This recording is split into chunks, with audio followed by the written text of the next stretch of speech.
Very good evening to all. तो कल हम लोगों ने HTML चैप्टर स्टार्ट करा था और HTML में जो है आपका वो फॉर्म, टेबल्स एंड हाइपरलिंक्स हैं। तो मैंने सोचा था कल कि आपको ये उसका पहले थोड़ा बेसिक बता दूं, तो फिर हम लोग टेबल कैसे क्रिएट करते हैं वो HTML में, तो वो समझ में आएगा। तो इसके पहले बेसिक जो प्रोग्राम कैसे लिखे जाते हैं उस चीज़ को समझना पड़ेगा, तभी तो हम लोग उसके अंदर टेबल्स बनाएंगे, फॉर्म बनाएंगे, हाइपरलिंक बनाएंगे। ठीक है। तो कल मैंने आपको दो टैग बताया था कि टैग जो होते हैं वो दो होते हैं। ठीक है। और टैग्स के बारे में बताया था। ठीक है। एक टैग बताया था आपको हमने कि जो वो होता है container tag. First is container. ठीक है। And second is empty, EMPTY, empty tag. ठीक है। There are two types of tags. Okay. First is empty tag and second is first is container tag and second is empty tag. Okay. Now we will discuss what is container tag, है ना। कि अब हम लोग देखते हैं कि container tag क्या होते हैं। तो in HTML elements that include both the start tag and and tag, है ना। HTML में elements that include both the start tag and and tag is called container tag, है ना। तो HTML में क्या होता है कि जिसमें start tag, okay,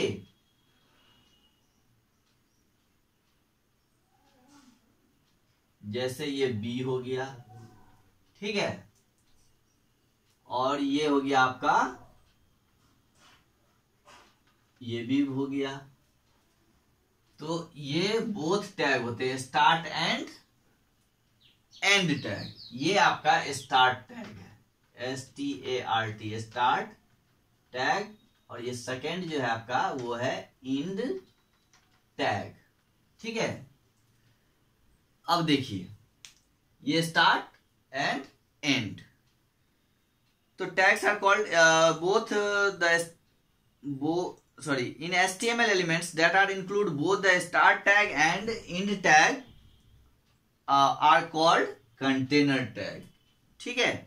They hold or contain the text between two tags, opening and closing, यानी ओपनिंग और क्लोजिंग के बीच में ही जो है यहाँ पे टेक्स्ट को वो होल्ड करता है, यानी इन दोनों के बीच में टेक्स्ट लिखे जाएंगे। जैसे मैंने लिख दिया बोल्ड, आप कुछ भी लिख सकते हैं, जो लिखा जाएगा वही चीज बोल्ड हो जाएगा।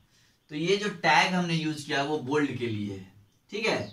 ये स्टार्ट टैग है, यानी स्टार्ट का मतलब ये स्टार्ट होता है, यानी इस टैग के भीतर हम लोग जो कुछ भी लिखेंगे, इस टैग के अंदर जो कुछ भी हम लोग लिखेंगे वो क्या होगा, वो बोल्ड होगा। और यहाँ पे जैसे बंद करेंगे तो ये क्या होगा, ये टेक्स्ट जो है सिर्फ यही टेक्स्ट बोल्ड होगा। अब इसके बाद हम लोग जो कुछ भी लिखेंगे वो फिर बोल्ड नहीं होगा। तो ये टैग हमने बोल्ड के लिए यूज किया है। देखिए जो टैग स्टार्ट होते हैं वो इस तरह से एंगुलर ब्रैकेट के अंदर लिखे जाते हैं, और किसी भी टैग्स को क्लोज करने के लिए हम लोग क्या करते हैं, जो ये टेक्स्ट होता है वो ऐसा ही सेम टेक्स्ट लिखते हैं, लेकिन उसके पहले क्या करते हैं, जो है फॉरवर्ड स्लैश का यूज करते हैं। ठीक है। फॉरवर्ड स्लैश का हम लोग क्या करते हैं, यूज करते हैं। तो टैग्स जो होते हैं वो स्पेशल कीवर्ड्स होते हैं जो कि इनक्लोज्ड होते हैं एंगुलर ब्रैकेट से। ये एंगुलर ब्रैकेट्स है, ठीक है ना, इस तरह से बंद होते हैं। और जितने भी HTML में बहुत सारे टैग्स यूज होते हैं, और जितने भी टैग्स होते हैं वो उनका सबका अपना अपना अलग अलग काम है। और HTML में नॉर्मली जो है पेयर ऑफ टैग्स होते हैं, ठीक है। पेयर ऑफ टैग्स का मतलब जो टैग स्टार्ट होता है और एंड भी होता है, तो ये पेयर में हो गए, ठीक है ना। तो ये भी ध्यान रखना है, ये पेयर में हो गए, तो ये पेयर में ही टैग्स होते हैं। और द फर्स्ट टैग, यानी जो फर्स्ट ये टैग जो होता है जिसको हम लोग स्टार्ट टैग बोलते हैं, और ये सेकेंड वाला जो लास्ट टैग होता है जिसको हम लोग एंड टैग बोलते हैं, है ना। और जो एंड टैग होता है उसके पहले, टैग के नेम के पहले हम लोग फॉरवर्ड स्लैश का यूज करते हैं। ओके, तो ये हुआ।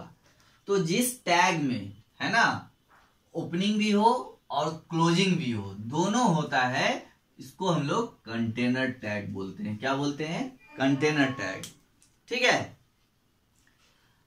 और जैसे आपके बुक्स में एग्जांपल दिया हुआ है बॉडी, BODY, बॉडी, ये भी एक टैग है ना। Welcome to my website, welcome to my website, है ना। और इसको यहां पे हम लोगों ने फिर बंद कर दिया, BODY, है ना। तो HTML में जो भी बॉडी होते हैं, बॉडी के अंदर ही टेक्स्ट लिखा जाता है। इसके अंदर जो जो चीज हम लोग लिखेंगे इस बॉडी टैग के अंदर, वही आपको वेब पेज पे दिखता है। इसी के अंदर हम लोग बोल्ड, इटैलिक, अंडरलाइन, बहुत सारा टैग भी यूज करते हैं, ठीक है। तो ये टैग देखिए यहाँ पे स्टार्ट भी हो रहा है, यहाँ पे फिर ये फॉरवर्ड स्लैश लगा के हम लोग इसको क्लोज भी कर रहे हैं, ठीक है। यानी ये आपका मैसेज है, वेलकम टू माय वेबसाइट। तो इसमें दो टैग्स होते हैं, they hold the content the text between two tags. यहाँ पे देख रहे हैं ना, दोनों टैग्स के बीच में ये टेक्स्ट जो है होल्ड कर रहा है।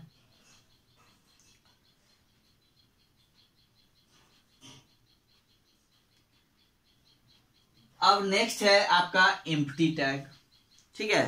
तो एम्प्टी टैग में क्या होते हैं,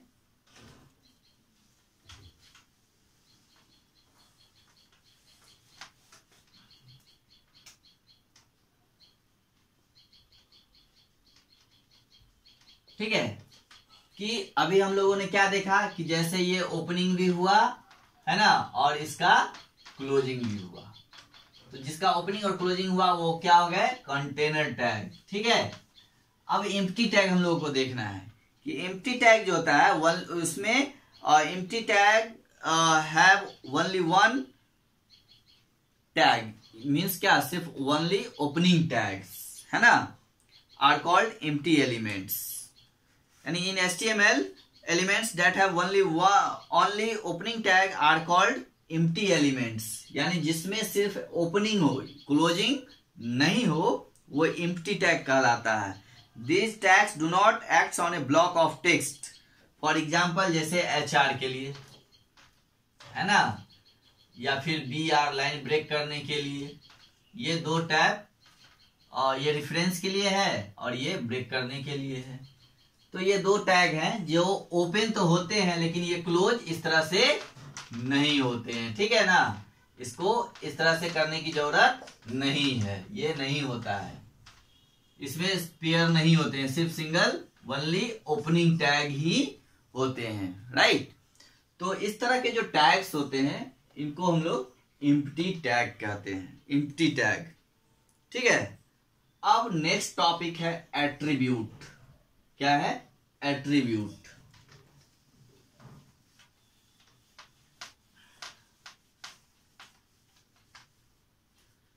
अब देखिए ATTRIBUTE,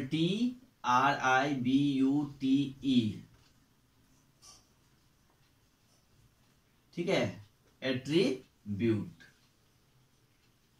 ये एट्रीब्यूट क्या होते हैं? तो देखिए tags can also have attributes. यानी टैग्स के पास भी जो है, टैग में भी जो है एट्रीब्यूट्स होते हैं, which are extra bits of information, जो कि एक एक्स्ट्रा इंफॉर्मेशन होता है। Attributes appear inside the opening tag and their values sit inside quotation marks, है ना, और उसके वैल्यू जो है वो कोटेशन मार्क्स के अंदर लिखे जाते हैं। जैसे देखिए,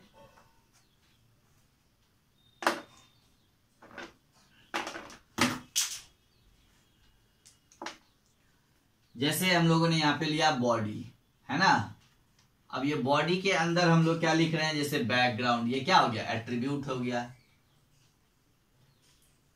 बैकग्राउंड क्या है, ये ही आपका एट्रीब्यूट है, यानी टैग्स के अंदर, इस टैग्स के अंदर जो है एक्स्ट्रा बिट्स ऑफ इंफॉर्मेशन हम लोग लगा रहे हैं, बैकग्राउंड, है ना, और इसका जो वैल्यू है वो हम लोग दे रहे हैं, जैसे एडुसॉफ्ट, EDUSOFT, edusofts.jpg, है ना, और इसको यहां बंद करेंगे। उसके बाद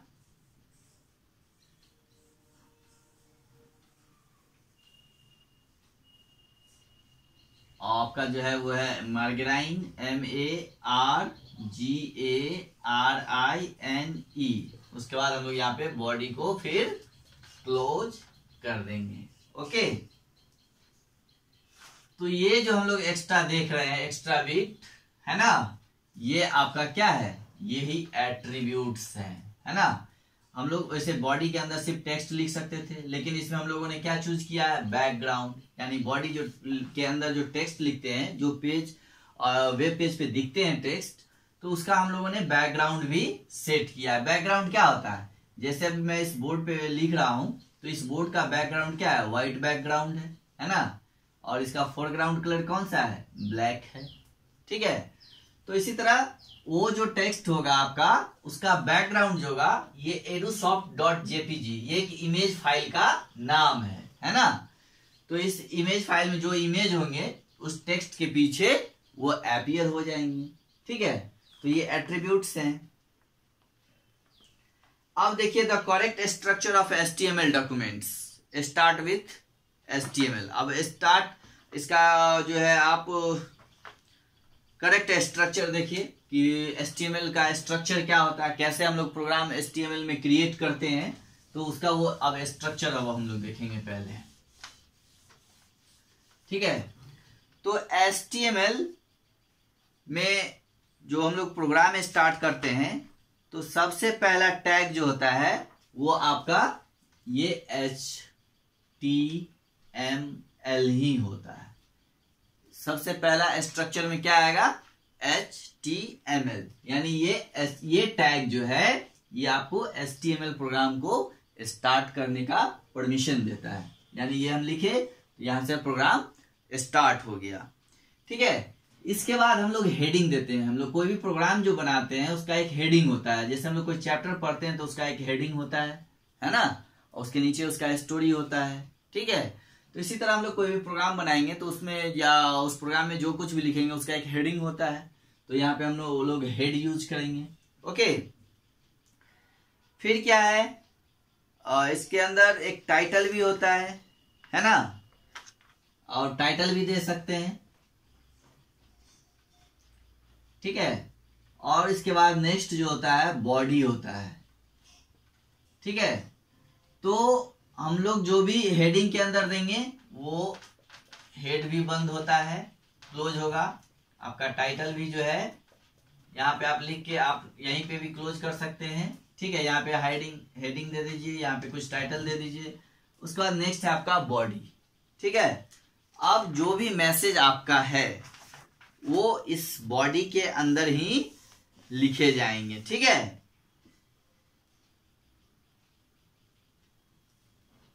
जो पेज का आप यानी जो वेब पेज बना रहे हैं उसका जो कंटेंट है, यानी उसकी जो उसमें जो आप इंफॉर्मेशन देना चाह रहे हैं, जो सूचना देना चाह रहे हैं, या जो कुछ भी आप लिखना चाह रहे हैं, वो इसी बॉडी के अंदर लिखे जाएंगे, ठीक है। वो इसी बॉडी के अंदर सारे टाइप होंगे, और टाइप होने के बाद जब आपका जो है कंटेंट पूरा हो जाएगा तो फिर हम लोग बॉडी को क्लोज कर देंगे। इस तरह से फॉरवर्ड स्लैश लगाएंगे और बॉडी को क्लोज करेंगे। ठीक है, अब हम लोगों को ध्यान देना है कि इसमें जितने भी कंटेनर टैग होते हैं सबको क्लोज करना होता है। तो HTML ये तो स्टार्ट हुआ, ये अभी बंद नहीं हो रहा है। हेड हम लोगों ने यहाँ पे हेड का नाम दे देंगे कुछ भी, और फिर यहाँ पे हेड बंद कर देंगे। फिर टाइटल देंगे, टाइटल का नाम फिर यहाँ पे क्लोज कर देंगे। फिर हम लोगों ने बॉडी लिया, बॉडी में जो भी लिखना है हम लोग यहाँ पे लिखेंगे और उसके बाद फिर बॉडी को क्लोज कर देंगे। अगर इसमें और कुछ नहीं करना है तो फिर हम लोग ये HTML जो है यहाँ पे फिर लास्ट में सबसे पहले लास्ट में जो है हम लोग HTML टैग को क्लोज करते हैं। सबसे लास्ट में जो है HTML लिखते हैं। तो ये बेसिक स्ट्रक्चर और करेक्ट स्ट्रक्चर है आपका HTML प्रोग्राम का। ठीक है, कोई भी प्रोग्राम जो होता है, जो जितने भी HTML प्रोग्राम होंगे उसमें इतने टैग्स अवश्य ही होंगे, है ना। HTML हेड, टाइटल, बॉडी और ठीक है। अब इस बॉडी के अंदर बहुत सारे एट्रीब्यूट्स यूज किए जाते हैं और जो अभी एट्रीब्यूट्स हम लोगों ने देखा, जैसे इसके अंदर जो है बैकग्राउंड लगाना, है ना, इस तरह का एट्रीब्यूट्स जो है बहुत सारे एट्रीब्यूट्स होते हैं। पेज का कलर चेंज करना, टेक्स्ट का कलर चेंज करना, है ना। और जैसे इस बॉडी के अंदर हम लोग जो टेक्स्ट लिखेंगे उसका टेक्स्ट को चेंज करना, उसका फॉन्ट का स्टाइल चेंज करना, फॉन्ट का साइज चेंज करना, ये सारे बहुत सारे एट्रीब्यूट्स होते हैं। उसका अलाइनमेंट सेट करना एटसेट्रा, तो कई तरह के एट्रीब्यूट्स होते हैं। ठीक है, तो ये जो है आपका बेसिक स्ट्रक्चर है। ठीक है, अब हम लोग इस तरह से प्रोग्राम टाइप करेंगे। ठीक है, सबसे पहले HTML हेडिंग देंगे, फिर टाइटल देंगे, फिर बॉडी देंगे, फिर बॉडी को क्लोज करेंगे, फिर HTML को क्लोज करेंगे। अब देखिए इस प्रोग्राम को हमें टाइप कहाँ करना है।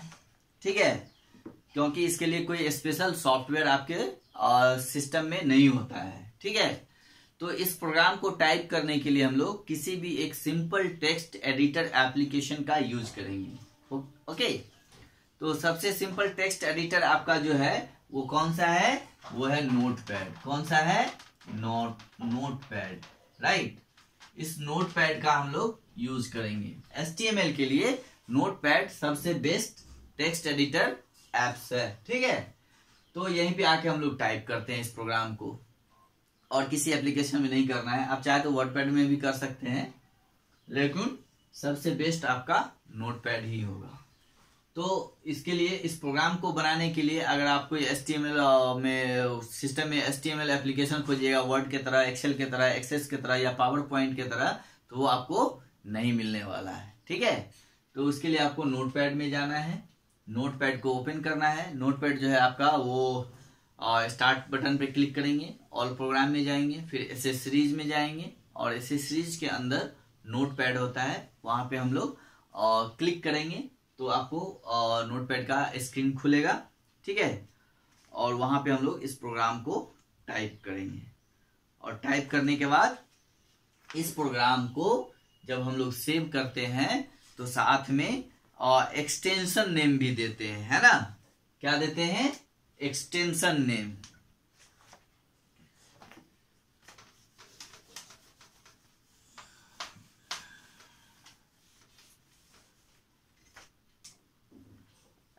एक्सटेंशन नेम, है ना। इसका एक्सटेंशन नेम जो होता है वो होता है .htm या फिर .html, आप दोनों में से कोई यूज कर सकते हैं। ठीक है, कहने का मतलब जब हम कोई फाइल प्रोग्राम टाइप करेंगे नोटपैड में और उसके बाद जब उसको हम सेव करेंगे तो फाइल का अगर नाम हम जो भी रखेंगे, जैसे मान लीजिए HTML फाइल ही रखते हैं, HTML डॉक्यूमेंट, या वेब पेज मान लीजिए फाइल का नाम रखे, है ना, वेब फाइल। तो जब हम कोई भी नाम देंगे वेब सेव करते वक्त, तो उसके बाद जो भी नाम लेंगे फाइल का, जो भी नाम रखेंगे उस नाम के साथ यहाँ पे शॉर्ट में स्मॉल में लिख देंगे HTML भी उसमें ऐड करना है। ठीक है, यानी फाइल को सेव करते वक्त HTML फॉर्मेट में सेव करना है, HTML फॉर्मेट। ये जब तक एक्सटेंशन नेम हम लोग नहीं देंगे तब तक वो HTML फाइल, HTML प्रोग्राम नहीं बनेगा। तो उस नोटपैड में अगर सीधा ही हम लोग बिना ये एक्सटेंशन नेम दिए अगर सेव कर देंगे तो वो जनरल फाइल, जैसे हम लोग कंप्यूटर में कोई भी डॉक्यूमेंट्स बनाते हैं वो उस तरह का डॉक्यूमेंट्स हो जाएगा। तो HTML का फाइल जब भी हम सेव करेंगे तो इस बात को ध्यान रखना है कि जो नाम हम फाइल का चूज करेंगे उसके साथ .html भी उसमें इंक्लूड करेंगे, और मतलब फाइल का नाम के साथ HTML लेना जरूरी है। यानी HTML एक्सटेंशन के साथ हम लोग फाइल का नाम सेव करेंगे, है ना, तभी जाके वो HTML प्रोग्राम जो है आपका बन पाएगा, तभी वो ब्राउजर में खुलेगा। अदरवाइज वो आपका जनरल फाइल यानी जनरल डॉक्यूमेंट के रूप में ही रह जाएगा। उसको हम लोग जब ब्राउजर में फाइंड करेंगे तो वहां नहीं मिलने वाला है। तो ये ध्यान रखना है, जब भी हम कोई फाइल बनाएंगे तो उसको HTML एक्सटेंशन के साथ सेव करना है, ठीक है। तो आज हम लोग इतना ही पे रन देते हैं। Dates enough for today. हम लोग कल अब नेक्स्ट जो टॉपिक्स हैं जैसे टेबल्स बनाना, फॉर्म क्रिएट करना, हाइपरलिंक क्रिएट करना, उन सारी चीज़ों के बारे में पढ़ेंगे और उसके बाद फिर हम लोग प्रोग्राम भी बनाएंगे। ओके, चलिए, okay, have a good day.